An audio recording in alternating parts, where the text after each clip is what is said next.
So this car was built in August 1990. Interestingly, not first registered until 1993 when it was sold by Gold Coast Jaguar. I still have the original sales docket with the delivery time of 11 AM. Wonder, you know, you think why 3 years? You think back, Australia was in a recession then, interest rates were very high, so I guess it's no surprise people weren't falling over themselves to pay $140,000 for a motor car at that stage. It's in a beautiful combination of Bordeaux red, which is just washing out a tad under the lights here. In the sunlight, it actually looks a bit deeper than that. Original paint in amazing, remarkable condition, really. When I purchased the car, it had the sort of classic Jaguar rust spots in the corners of the buttresses there, and the top coat on the roof had let off. The gel coat was just letting off, and so that was sort of project one. Pete at Jag Panel and Paint did a wonderful job. I'll challenge anyone to find where the respray of the roof and the boot and the buttresses ended and the original paint began. Trust me, it goes on that taper line there. He did a wonderful job. The inside is magnolia. Interestingly, if you look on the Jaguar spec sheets at the time, the only option available on this car was magnolia leather, which I think was a princely sum of $1,200. As you can see, Jags at that stage were still using Connolly leather, and it is in magnificent condition. The driver's seat's got a few little creases, a bit hard to see on video, but little creases there on the pressure point. Apart from that, quite remarkable. The burl walnut is in mint condition, basically. I haven't found a fault on it, which is incredible. Everything in the interior still basically works. It's got a modern Bluetooth stereo, which is nice. The original 1000k or 1500k service checkup notes that the lumbar support in the driver's seat wasn't working. It still doesn't work, and I suspect it has never worked. Thanks, Jag. But anyway, a wonderful interior. I've owned a lot of cars, and those seats are the most comfortable seats of any vehicle. Quite amazing design. These cars were interesting. I mean, this was designed by Malcolm Sayer, and so with input from Sir William Lyons in the late 1960s. You can see echoes of that. I mean, you can see, if you can get down about this angle, you can really see echoes of E-Type in that shape there.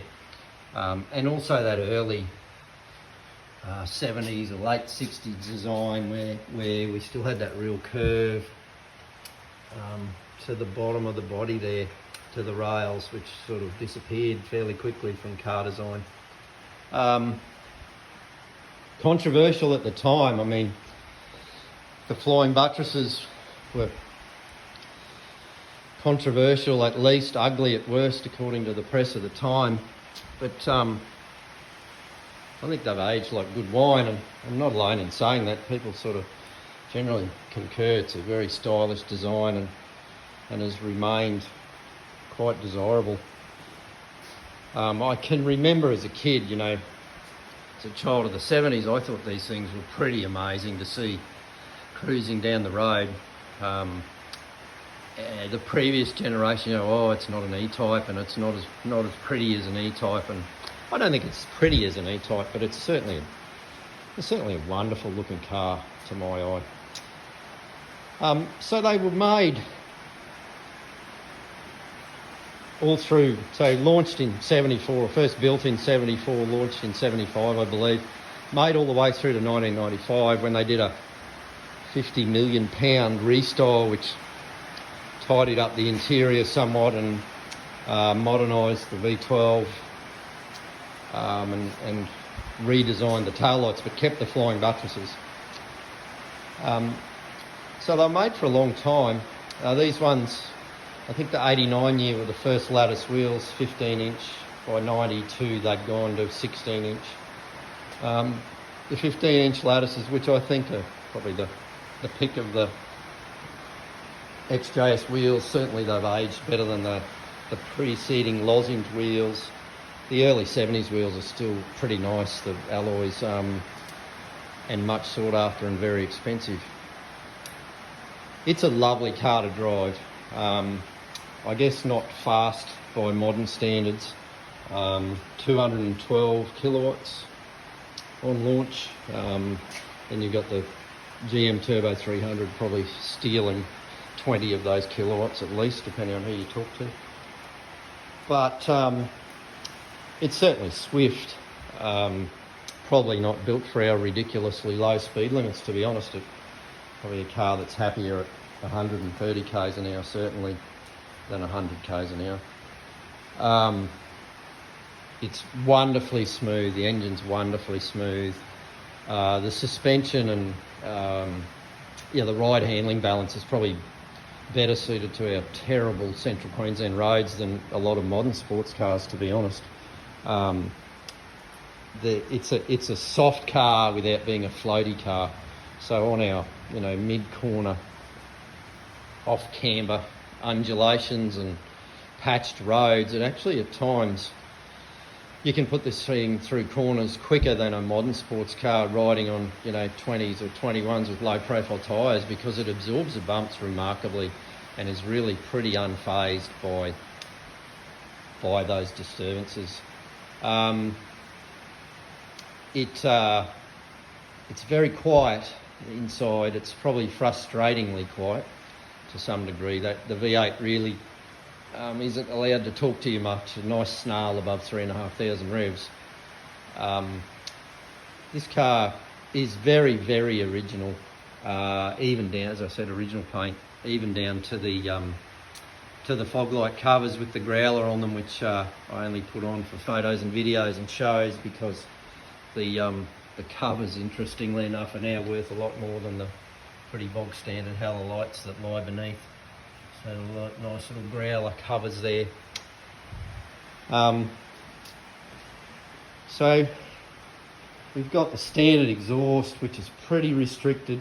There is a temptation to change it, but it is all the way through. It's a mint stainless steel original Jag exhaust, and I'm a bit reluctant to fiddle with it. I guess I could take it off and keep it, put it back on if I ever need to. We'll pop the bonnet. Weird Jaguar thing, the bonnet lever on the left hand side, which interestingly enough continues to this day in the XKR that's hidden under there.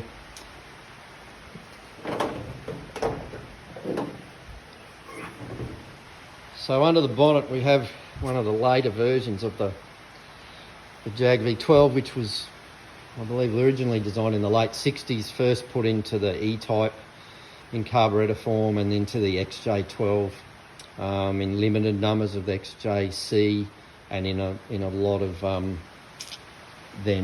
Series 3 and Series 2 and Series 3 XJ sedans, and the vast majority of the XJS coupes through to 95, although in its later iteration, really to counter the restrictions of anti-pollution, it was uprated to 6 litres.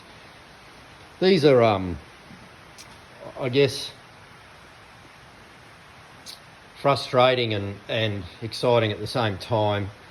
They're a product of their time. I mean, all this rubbish in the middle here, is now a thing of the past, and the temptation is to modify these engines, pull all this rubbish out and put coils on and simplify the engine management system. The difficulty with these engine managements is you've got Morelli ignition in these cars, which is Italian fuel injection. It's got a computer down under there in the passenger footwell.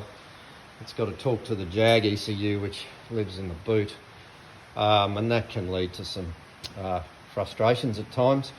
The other issue with these in our climate is they're just a big heat sink. They really don't get enough air in, and that's certainly on the table for this car. It's just some reversible intake modifications to get some more air in here, and to get some cooler air in here. You know, it's pointing its head there, you know, and then they put wires and stuff straight across the front, and it's really sucking a lot of air through there. They're designed to be a sophisticated GT car, and you read the reports at the time, you know, they were astonishingly quiet for their age, and that was something that really impressed people, that really amazed people, and continued to be a leader in that field right through to 1990, when Porsche and BMW were still struggling to produce a product that was as refined to live with on a day-to-day basis. These XJSs were still coming out on top of Porsche 928s and Mercedes SLs as late as 1990. So there we are, that's about it. A little 11-minute walk around of the 1990 XJS Coupe. I hope you found it interesting.